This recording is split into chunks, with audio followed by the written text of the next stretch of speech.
Hello everyone, welcome to arise a talent. My name is Lata Rawat और हम पढ़ रहे हैं क्लास 10th की फिजिक्स, जिसमें हमने चैप्टर कंटिन्यू किया था light, reflection and refraction. So last video में हमने बात किया था बेसिक जो था इस चैप्टर का लाइट के बारे में, लाइट की क्या क्या प्रॉपर्टीज हैं, क्या क्या उसका नेचर है, किस तरीके से और कितने फेनोमिनाज हमने डिस्कस किए थे। सो वो था बेसिक पार्ट। आज की जो ये वीडियो है, यहाँ से हम इस चैप्टर का मेन पार्ट स्टार्ट करने वाले हैं। तो इस वीडियो में हम बात करेंगे रिफ्लेक्शन ऑफ लाइट के बारे में। ओके, सो आज की वीडियो का जो टॉपिक है वो है रिफ्लेक्शन ऑफ लाइट, किस तरीके से रिफ्लेक्शन होता है। ओके, ये कुछ हमारे टॉपिक है जो हम कवर करेंगे। टर्मिनोलॉजी देखेंगे कि क्या क्या टर्म्स हैं जो यूज में आते हैं। लॉज ऑफ रिफ्लेक्शन, रिफ्लेक्शन जब होता है तो कौन कौन से लॉज वो फॉलो करता है। ओके, एंड साथ ही साथ टाइप्स ऑफ रिफ्लेक्शन, कितने टाइप्स के रिफ्लेक्शन होते हैं, उन रिफ्लेक्शन में क्या होता है, इन सबको हम एक एक करके डिस्कस करने वाले हैं। ओके, तो चलिए स्टार्ट करते हैं। सो फर्स्ट जो हमारे पास है यहाँ पे टॉपिक वो है लाइट, रिफ्लेक्शन ऑफ लाइट। ठीक है, अब सबसे पहले तो हमारे दिमाग में ये आना चाहिए रिफ्लेक्शन होता क्या है। ठीक है, किस तरीके से लाइट रिफ्लेक्ट करती है। ठीक है, इसको मैं सिंपल पहले एक लैंग्वेज में आपको समझाऊं तो जैसे कि किसी भी सरफेस को हम ले लेते हैं। ठीक है, ये कोई एक सरफेस है या आप इसे कोई प्लेन मिरर मान लो। ठीक है, किसी भी सरफेस पर जब एक लाइट इंसिडेंट होती है, ठीक है, यहाँ इंसिडेंट हुई और यहाँ से क्या हो गई, रिफ्लेक्ट हो गई। ठीक है, तो यहाँ पर ये लाइट क्या हो रही है, यहाँ पे इंसिडेंट हो रही है एंड देन यहाँ पर हो रही है रिफ्लेक्ट। ठीक है, तो मतलब क्या हुआ यहाँ पर कि कोई भी लाइट अगर टकरा कर वापस आ जाए, ठीक है, क्या हो रहा है यहाँ पे, कोई भी लाइट किसी सरफेस पे टकरा कर वापस आ जाए तो ये लाइट क्या हो रही है, बाउंस बैक हो रही है, किसी सरफेस से टकरा के क्या आ रही है, वापस। जैसे कि आप बचपन में खेलते थे, बॉल होती थी, हम क्या करते थे, दीवार पे मारते थे और दीवार से टकरा कर कहाँ आती थी, वापस हमारे पास आती थी। तो यही फेनोमिना यहाँ पे, यही प्रॉपर्टी काम कर रही है लाइट की कि जैसे वो किसी सरफेस पे टकरा कर वापस आती है तो इस फेनोमिना को, इस प्रॉपर्टी को क्या कहा जाता है, रिफ्लेक्शन कहा जाता है। ओके, जैसे कि यहाँ देखिए, अब इसको डेफिनेशन में देखें तो क्या लिखा है, reflection of light is a phenomena of bouncing back of light. ये एक ऐसा फेनोमिना है जिसमें क्या हो रही है, लाइट बाउंस बैक हो रही है इन द सेम मीडियम। एक और यहाँ पे कंडीशन है कि वो सेम मीडियम में आ रही है। ओके, और striking the surface of any object, मतलब किसी भी ऑब्जेक्ट पर जब वो स्ट्राइक होकर वापस उसी मीडियम में वापस आ जाए तो उसे क्या कहा जाता है, रिफ्लेक्शन कहा जाता है। ओके, तो ये सिंपल तरीका है रिफ्लेक्शन का कि कोई भी एक बॉल हमने मारी दीवार पर, दीवार से वापस टकरा के आ गई, ऐसे ही कोई लाइट किसी सरफेस पे, किसी भी ऑब्जेक्ट पे जाती है, वहां से टकरा कर वापस आती है, और ये जो लाइट का प्रॉपर्टी है, ये जो लाइट कर रही है, इसे क्या कहा जाता है, रिफ्लेक्शन कहा जाता है। ओके, अब यहां पर इस फेनोमिना में क्या होता है कि सेम मीडियम यहां पर होता है। ठीक है, क्या कहा गया है कि जो लाइट ट्रैवल कर रही है, जिस मीडियम में वो ट्रैवल कर रही है, मान के चलते हैं ये M1 मीडियम में ट्रैवल कर रही है, तो टकराकर भी ये वापस M1 मीडियम में ही वापस आएगी। मतलब जो मीडियम होता है वो क्या होता है, सेम होता है। ठीक है, तो रिफ्लेक्शन में क्या होता है, सेम मीडियम यूज में लिया जाता है, मतलब यहां पर सेम मीडियम में ही लाइट वापस आएगी। इसका मतलब क्या हुआ, reflection, path of the light rays change without any change in medium. मतलब क्या हुआ कि रिफ्लेक्शन में क्या होता है, लाइट अपनी डायरेक्शन चेंज कर लेती है बिना अपना मीडियम चेंज किए हुए। ध्यान देना, ये पॉइंट आपको तब क्लियर होगा जब यहां पर रिफ्रैक्शन के बारे में हम जब पढ़ेंगे। हमारा जो सेकंड टॉपिक है रिफ्रैक्शन, उसमें भी बात की जाएगी मीडियम पर बेस्ड। ठीक है, तो यहां पर उसमें यही डिफरेंस है कि वहां पर मीडियम चेंज होता है, बट यहां पर मीडियम क्या है, हमारा सेम है। ओके, तो लाइट जहां जिस मीडियम से गई है उसी मीडियम में टकराकर वापस आ जाती है। क्लियर? सो यहां पर क्या बोला गया है, यहां पर इंसिडेंट लाइट रे that lands on the surface is reflected of the surface. तो यहां पर इस लाइट को, यहां जो इंसिडेंट हो रही है इसे कहा जाता है इंसिडेंट लाइट। ओके, और यहां पर जिससे रिफ्लेक्ट हो रही है उसे कहा जाता है रिफ्लेक्टेड लाइट या रिफ्लेक्टेड रे। जैसे कि आपको यहाँ एग्जांपल में दिख रहा है, ये माउंटेन है, इसका रिफ्लेक्शन कहाँ आ रहा है, नीचे की तरफ आ रहा है, क्योंकि ये जो पानी है ये एक सरफेस का काम कर रही है और एक मिरर की तरह काम कर रही है। ओके, जैसे कि यहाँ पर इमेज बन रही है इस बॉय की इस मिरर पे, तो किस तरीके से हो रहा है, कहीं से सोर्स ऑफ लाइट से इस पर क्या जो हो रहा है, लाइट आ रही है, एंड देन ये लाइट कहाँ पड़ रही है, इधर पड़ रही है। ठीक है, तो इस तरीके से क्या होता है, बाउंसिंग बैक की वजह से, लाइट की रिफ्लेक्शन प्रॉपर्टी की वजह से हम चीजों को देख पाते हैं। ओके, अब यहां पर देखिए आप, इसमें ये जो लेडी है इसका रिफ्लेक्शन इधर कांच की जो एक वॉल है उस पर आ रहा है, बट ये रिफ्लेक्शन क्लियर नहीं है। अब ऐसा क्यों? अब ऐसे भी ऑब्जेक्ट, अब देखो यहाँ पे रिफ्लेक्शन उतना ही क्लियर होगा जितना हमारा जो मटेरियल है, जो हमारा सरफेस है, वो जितना पॉलिश्ड होगा, जितना क्लियर होगा, जितना प्लेन होगा, उतनी ही हमारी जो रिफ्लेक्शन है वो उतना ही क्लियर आएगा। ओके और जितना वो डल होगा या थोड़ा सा ट्रांसपेरेंट होगा तो हमारी इमेज भी कैसी होगी? अनक्लियर होगी। तो ये किस पर डिपेंड करता है? ये डिपेंड करता है हमारा सरफेस पर, ठीक है, सरफेस का नेचर कैसा है। तो अलग अलग ऑब्जेक्ट पे अलग अलग तरीके से हमारा रिफ्लेक्शन बनता है। ओके चलिए, सो हमने यहाँ पर भी डिस्कस किया कि रिफ्लेक्शन क्या होता है। सो अब हम बात करेंगे यहाँ पर, रिफ्लेक्शन तो देख लिया, अब इसके कौन कौन से लॉज हैं उन्हें भी देखेंगे, और साथ ही साथ यहाँ पे सबसे पहले हम देखते हैं टर्मिनोलॉजी, क्योंकि अब आप जब आगे कॉन्सेप्ट जब पढ़ोगे तो आपको यही टर्म्स देखने को मिलेंगी, तो इन टर्म्स के बारे में आपको नॉलेज होना बहुत जरूरी है। ओके चलिए, सबसे पहले हम बात करेंगे यहाँ पर इंसिडेंट रे। इंसिडेंट रे क्या होती है? इट इज अ रे दैट स्ट्राइक्स द सरफेस। ये वो रे होती है जो क्या करती है? सरफेस पर स्ट्राइक करती है। फॉर एग्जाम्पल, ये मेरे पास क्या है? प्लेन सरफेस है। ये क्या ले लिया मैंने? प्लेन सरफेस ले लिया। क्लियर है? अब यहां पर किसी भी सोर्स से मैं क्या कर रही हूं? लाइट को इंसिडेंट करा रही हूं। तो ये जो इंसिडेंट जो हो रही है, लाइट जो टकरा रही है प्लेन में आकर, उसे हम क्या बोलते हैं? इंसिडेंट रे कहा जाता है। क्या कहते हैं उसको? इंसिडेंट रे कहते हैं। क्लियर है? ठीक है, आगे बात करते हैं point of incidence. Point of incidence, जिस पॉइंट पर प्लेन सरफेस के जिस पॉइंट पर हमारी जो इंसिडेंट रे है वो आके टकराई है, वो पॉइंट क्या कहलाता है? हमारा पॉइंट ऑफ इंसिडेंस कहलाता है। ओके ये तो बहुत ही सिंपल पॉइंट है कि it is the point eight which the incident ray strikes the surface. Okay now reflected ray की बात हम करें। रिफ्लेक्टेड रे जैसा कि बताया, यहां से वो बाउंस बैक होगी और किधर जाएगी? उसी मीडियम में डायरेक्शन चेंज कर लेगी, और ये जो डायरेक्शन चेंज बाउंस बैक होके जो जाती है, इसे क्या कहा जाता है? रिफ्लेक्टेड रे कहा जाता है। क्या कहा जाता है? Reflected ray. क्लियर? आगे बात करते हैं नॉर्मल रे। अब ये नॉर्मल रे क्या आ गई? ठीक है, इंसिडेंट रे हमने पढ़ लिया, रिफ्लेक्टेड हो गया। अब तीसरी रे तो यहाँ है ही नहीं। अब उसे आप इमेजिन करो, ठीक है, वो इमेजिन करना है इस प्लेन सरफेस के, ठीक है, परपेंडिकुलर, और कहां पर? पॉइंट ऑफ इंसिडेंस पर। ध्यान देना, इस प्लेन सरफेस के पॉइंट ऑफ इंसिडेंस पर अगर मैं एक परपेंडिकुलर कर दूं, ठीक है ना, यहाँ परपेंडिकुलर लाइन अगर ड्रॉ कर दूं, तो ये जो परपेंडिकुलर लाइन होती है प्लेन सरफेस की, इसको क्या कहा जाता है? नॉर्मल रे कहा जाता है। क्या कहा जाता है? नॉर्मल रे। ये नॉर्मल रे जो होती है प्लेन सरफेस की क्या होती है? परपेंडिकुलर होती है, दैट मींस 90 डिग्री का एंगल फॉर्म करती है। ओके आगे बात करें angle of incidence and angle of reflection.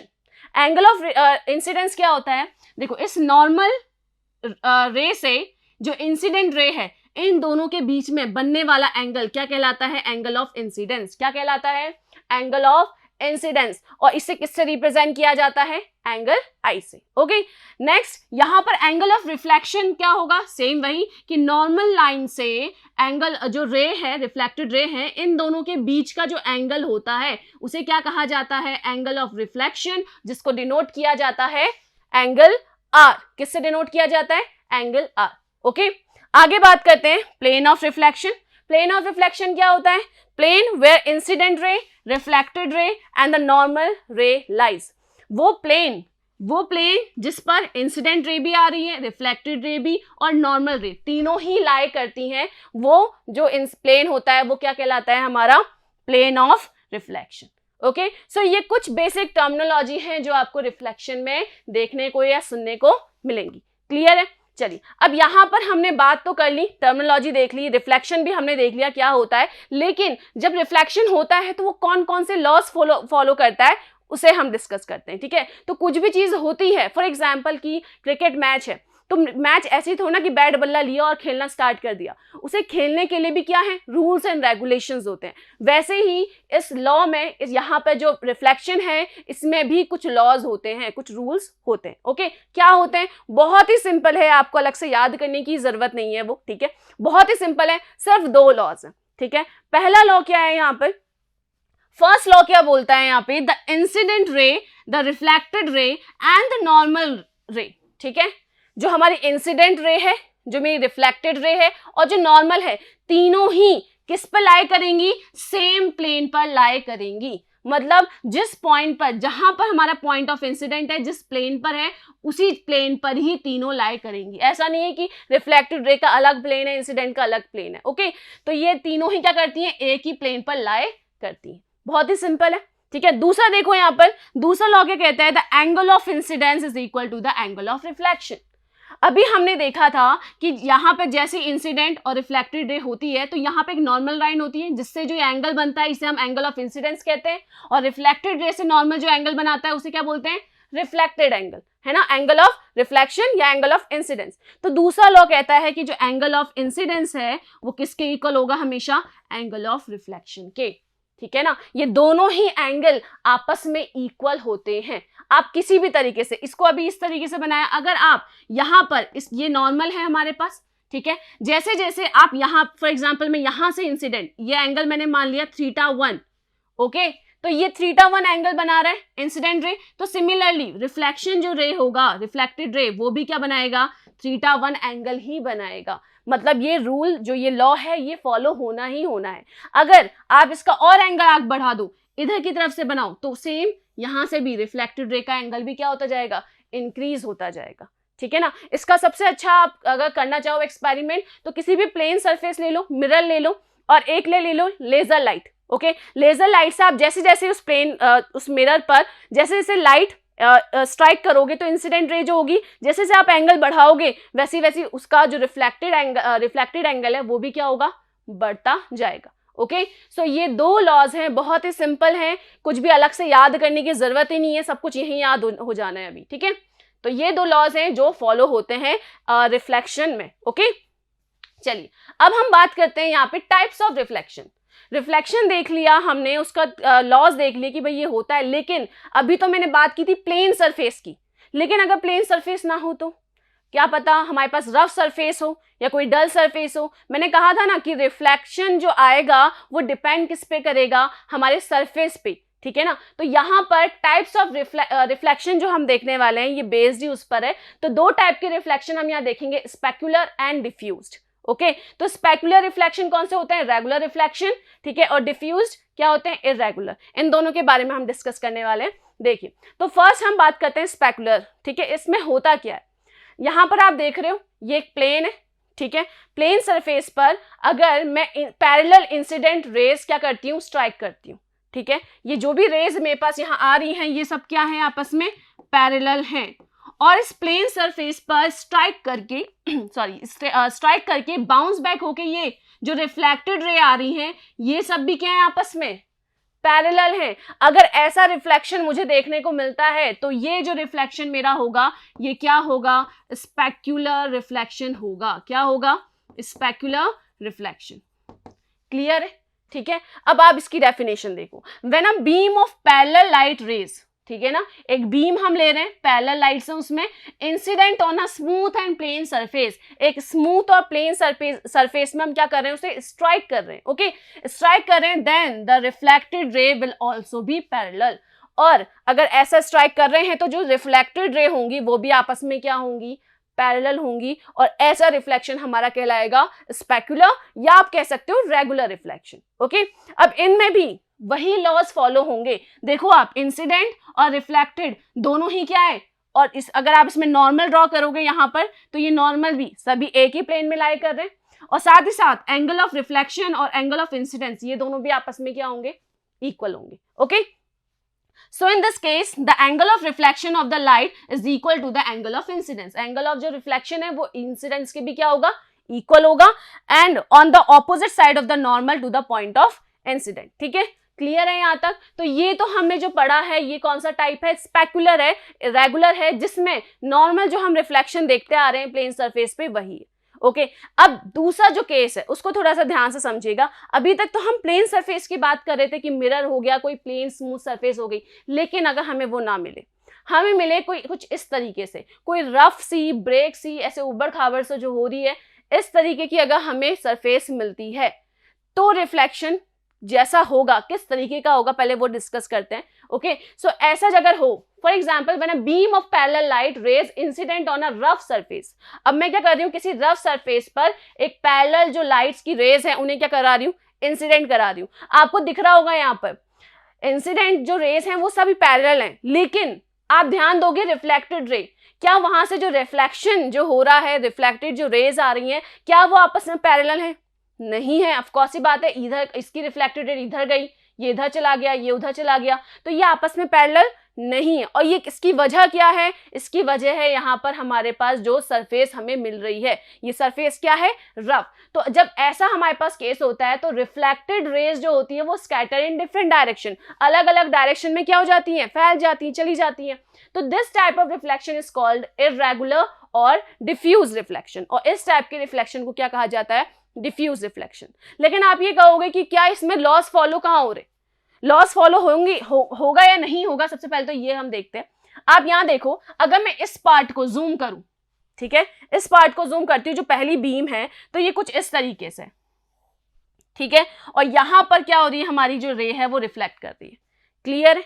ठीक है, सॉरी, यहां से इंसिडेंट कर रही है और यहां पर ही क्या कर रही है? रिफ्लेक्ट कर रही है, कुछ इस तरीके से, ठीक है। पर आप देखोगे यहां पर इस जगह पर जो प्लेन है वो इस तरीके से, तो इसका नॉर्मल भी कहां बनेगा? यहां बीच में बनेगा, और इन दोनों का एंगल जो होगा, एंगल ऑफ इंसिडेंट और एंगल ऑफ रिफ्लेक्शन, दोनों ही क्या होंगे? आपस में इक्वल होंगे। अगर कोई दूसरा आप एग्जांपल ले लो, यहां पर एग्जांपल, ये दूसरा थर्ड वाला पार्ट देखें, या फिर एक काम करते हैं सेकंड पार्ट देखते हैं। यहां पर कुछ इस तरीके से, ठीक है, इस तरीके से यहां से, और यहां पर जैसे ही पैरेलल बीम पड़ रही है तो ये जा रहा है किधर की तरफ? बिल्कुल दूर, इधर की तरफ।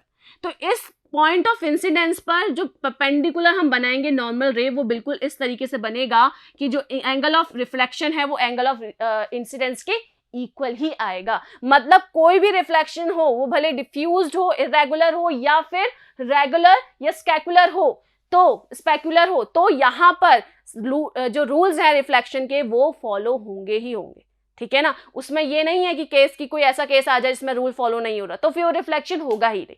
ओके, तो यहां पर ये दो टाइप के रिफ्लेक्शन हमने पढ़े, इर्रेगुलर एंड रेगुलर रिफ्लेक्शन। सो ये रिफ्लेक्शन टॉपिक यहीं पे एंड होता है, लेकिन अभी तक तो सिर्फ हमने बात की है रिफ्लेक्शन के बारे में, लेकिन अब हम बात करेंगे मिरर्स में कि रिफ्लेक्शन, मिरर्स में रिफ्लेक्शन किस तरीके से होता है, कौन कौन सी इमेजेस फॉर्म होती है, किस तरीके से उसका रे डायग्राम से रिप्रेजेंटेशन हम देखेंगे, और स्फेरिकल मिरर के बारे में भी बात करेंगे। ये हम देखेंगे हमारे नेक्स्ट वीडियो में।